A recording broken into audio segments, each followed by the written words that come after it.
Franklin.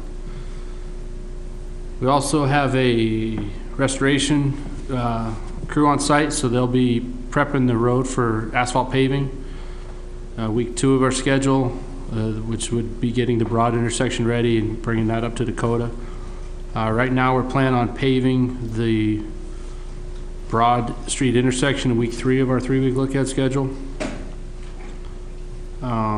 And then, of course, we got some electrical work going on behind it with the signal at Broad Street and the lighting system from Broad on up towards Franklin and Fulton.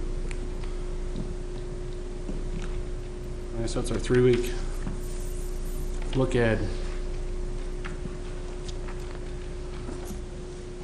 Yeah, that paving at Broad Street, for just a reference, that is the day after Memorial, just so you kind of get that picture in your mind that a couple days after Memorial would be the paving days in that Broad Street intersection.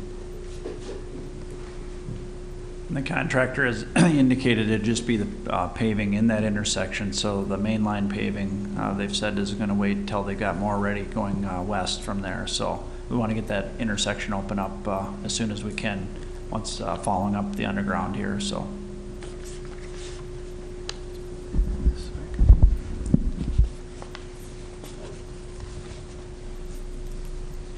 Got anything to add, Corey, that you from last week? Yeah, no, I mean, as far as the turning movements, we updated that map, but it's strictly just a date revision. All movements on 61 and the side streets there, those stay the same as last week.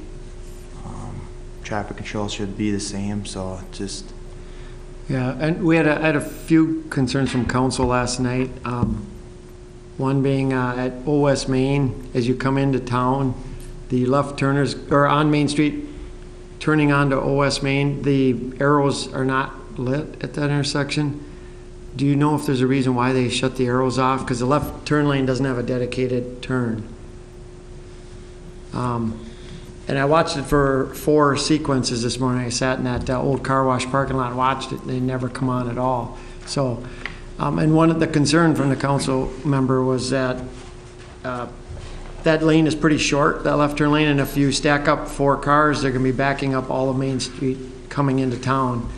So it's something just to check with Kyle. Yeah, we'll have to talk to MnDOT traffic. And find out if they can put at least, you know, I don't know if a little bit of a green there, or why they didn't want to put that arrow live.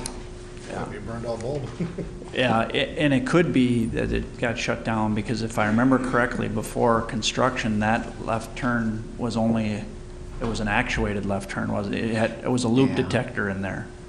And of course, now with the lane shifted, they're not over a loop anymore. And they probably disconnected. They probably turned that loop detector off, in essence, turn that left turn arrow off. So if we were going to get it back running, we'd have to actually just dedicate some time to that left, you know, a short amount of time, but it would mean stopping, you know, through traffic on 61 to do that. Yeah. How I've seen it function is people that are in that lane will pull up and wait until a red is on 61 the other direction, and they'll scoot off onto Old West Main before Old West Main clears. But yeah, I know with the temporary signal, they've got a dedicated left where they can go and the other opposing traffic doesn't. And that's completely on a phase. There's no actuation to that. That runs every time at Fulton, or excuse me, at Franklin Street. There's a left for both directions through every phase. So I just think it might be something that Kyle should look at from MnDOT. That won't be the case anymore on Franklin because they have the video detection set up. Oh, so now they're detecting actual vehicle in that left. MnDOT is working on that, establishing that video connection at that intersection. So basically, the left turn is only going to be visible when there's somebody ready. Somebody there. Okay. Someone to use that left turn lane. As opposed to the system that we've had over since the system's been up. Yeah. Where we've just run it on a time basis. Is Kyle in town today? Kyle is on site today, specifically doing that. We should talk to him. We should talk to him then right after this. Yeah, I'll touch base with him. Down at Old West Main. Yeah. And I'm looking at the plan. There is a video detection for the left turn at Old West Main. On there is one 61. called out? Yep. So then it could be actuated by video. It wasn't this morning. No, there's a detection area designated. The cameras they haven't been installed yet. Today is the first day they haven't installed. So we've just been having timing on Franklin, and I'm guessing likewise at Old West Main, because the cameras haven't been burnished yet. Okay. So Egan's there today installing cameras at Egan, so now Oh, so that, 61 will only be interrupted when you actually have left turners. That's better. Perfect. I like that better than adding Yep, phase that's- time. And then That's likewise, there's a detection for left turn at Old West Main. I'd imagine the camera came then for that signal as well, okay. which would be implemented likewise with the Franklin. Okay, so then I had a couple other concerns. One was at the temporary signal, do we allow right turns on red? And I'm assuming yes, because we don't have any signs up say no right turns. And I looked at that this morning too, and it looks like everything's got clear visibility, so I see no problems with just letting that function normally with people turning right. And then another concern was a question more, so should we be putting a four-way stop at 4th and Franklin, since that's our signal down on Main? And I looked at that this morning. I'd like you, Corey, to look at it too, and Jay. I went up there this morning, and obviously there's no cars parked along 4th Street. As you come up Franklin, I had a real clear shot or vision both ways, and I don't think we should be stopping 4th Street because that's like a 56-foot wide street. It would be hard to put stop signs up. It's been a thoroughfare forever without stop anywhere along 4th. I'm thinking that with our signs down on 3rd, we should be funneling people along 3rd Street because that's where all of our signs for the businesses are. And there is a four-way stop at And there is a 3rd four-way stop. Third and Franklin. Yeah. And we will be putting it in at Fulton and Fulton and 3rd too when we move this temporary signal over. Yeah. So Let's So talk just about take a that. look at that, if you would too, Corey, and just get back to us. But I thought, when I looked at it, no, we should not be stopping 4th Street. Yeah, I mean, I think I agree. The intent of our signing is to direct travelers to 3rd Street. Yeah, And then, I think one could argue that the 4th Street in Franklin is technically receiving no more traffic than they are in the existing state, yeah, and if somebody does want to go all the way up to 4th and turn left into town, they could go down 3rd, get to West Avenue, go up, and then they've got to always stop to Right. turn left into town. So that was my thinking, that there really shouldn't be one there, but I'd like you guys' Yeah. opinion on that.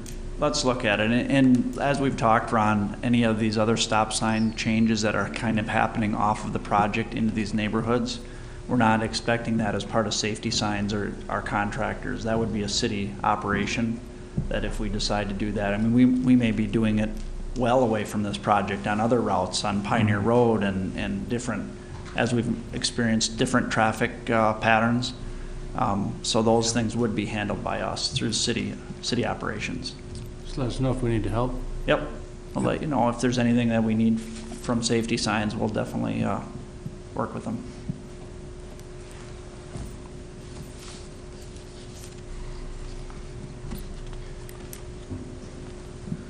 Any questions from the audience? What's going on? Where we're at with things? I'm hearing some water concerns from businesses with the temporary water system of the levels of the Taste of the Coronation. Okay. Is there, I know there's. Who did you hear? Period of flushing and such, but. Yeah. Just wondering if that's gonna, if it flushes for a while and then it gets better again, or. Did you hear more concerns besides at Randy's? did That's the one I've heard about, but, Quick Trip and Freedom. And Okay. Sakura, the Japanese restaurant. yeah, I hadn't heard I think any of they're hooked those. up so- on temporary water yet, are they? They are? Okay. I know at Randy's, we rerouted the water to go through the water softener. No? No, we rerouted it to go through the pressure regulator. Okay. But tomorrow we're gonna put our coffee and pop machine through a charcoal filter. Oh, We yeah. had them in the building that we didn't use, but one time the pressure was so high, it blew the filters off.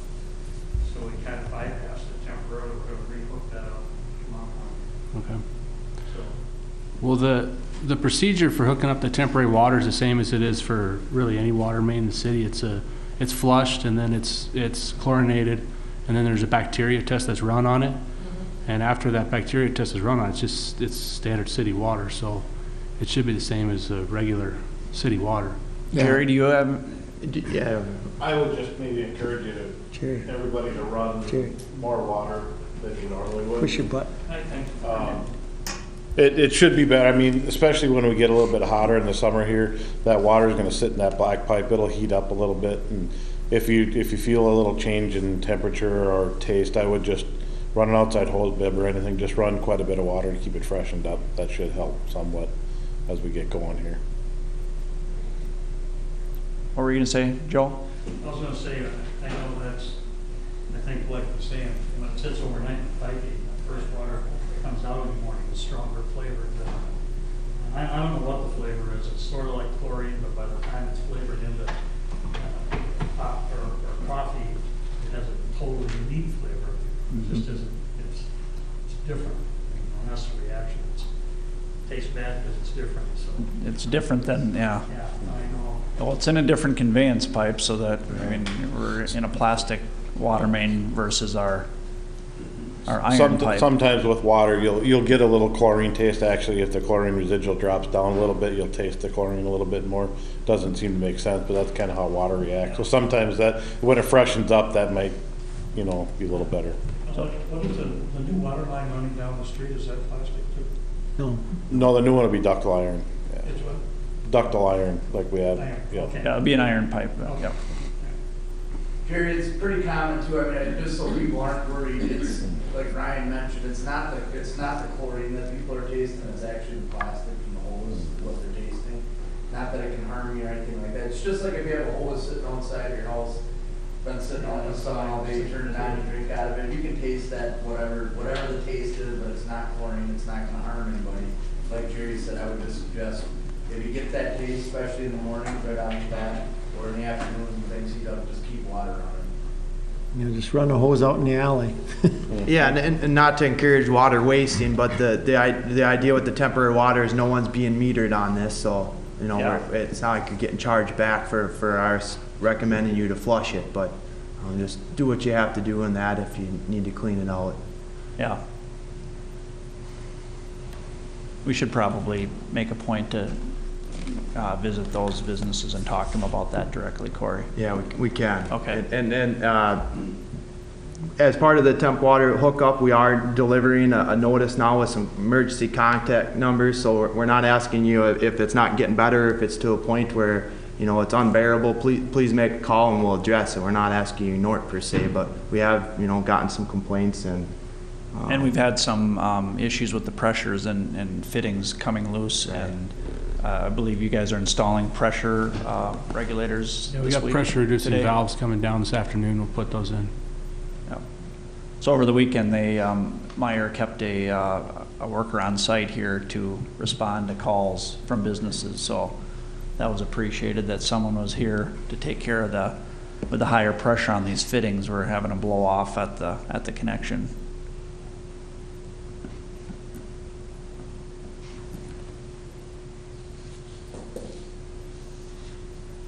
Anything else to add? Any other questions? I know Tom had have you been updated on what we found out about the preemptive, the devices on the signals? It's not equipped with preemptive. It is not, yep. Did you talk to him then, or do you want to go? I didn't speak with you, but I talked to a gentleman at the fire department. So and I guess some of this you can weigh in too, Jay. So what we determined is they're not equipped with preemptive. The Franklin intersection isn't. Did some research. I think it can be equipped with preemptive. There's a cabinet there, and with some wiring, we can certainly outfit that signal. There's arguably, it's unknown what the benefit may be because of the restricted lanes already. The only benefit we would see is it actually would turn it green so cars could clear out in front of you. But as far as them being able to get over or anything like that, there is no space for them. And then also it was communicated that as far as emergency, you guys have been using 4th Street and then coming on Franklin if you need to, coming up Franklin, and preemptive wouldn't be installed on Franklin, it'd just be the through of 61. So I think the benefit is somewhat limited. The ability to do it is certainly there. And so I think And there'd be an extra cost to have. there likely would be some extra cost, not substantial likely, but some cost, and so. I think we're comfortable utilizing the side streets, which Okay. feeds additionally into the, not installing an additional stop sign on Sure. 4th Street thoroughfare. Sure. That And- becoming our primary route. Okay. Okay. And then to be clear, you know, all the existing signals, they still have it, of course. It just literally is this Franklin one. So Broad Street still does once that's back live, and then And likewise Old West Main does as well. So it's Yep. literally just this middle one, but The two middle ones and only one's on right now, but Yeah, Franklin or they'll be in the Fulton. same category of not having that preemptive. For now, I think we're Okay. adapting and overcoming. All right, thank you, thank you. Anything else?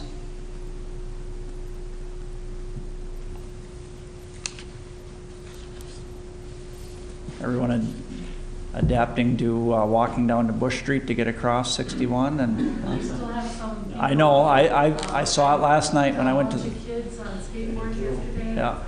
Oh, It's such a short crossing that it's inviting just to kind of run over and get into those barrels and be able to avoid the little extra half a block of walk. And I see it happening. And that's what I had said when we closed it, that, or, you know, when we had it open and the question was, well, why don't you just close it? Well, I hate to see people crossing when there isn't any control. But we're trying to encourage them to go down, and you can only do so much signing, and the detour route, I think, is marked well, and We Yep. did place a sign in the Y lobby as well, stating, you know, please don't cross, you know, don't jump the barricades. Yeah. Go to Bush. go to Bush, yeah, Try and get them to do that route, but yeah, yeah. There's a few that aren't obeying, but that's gonna happen.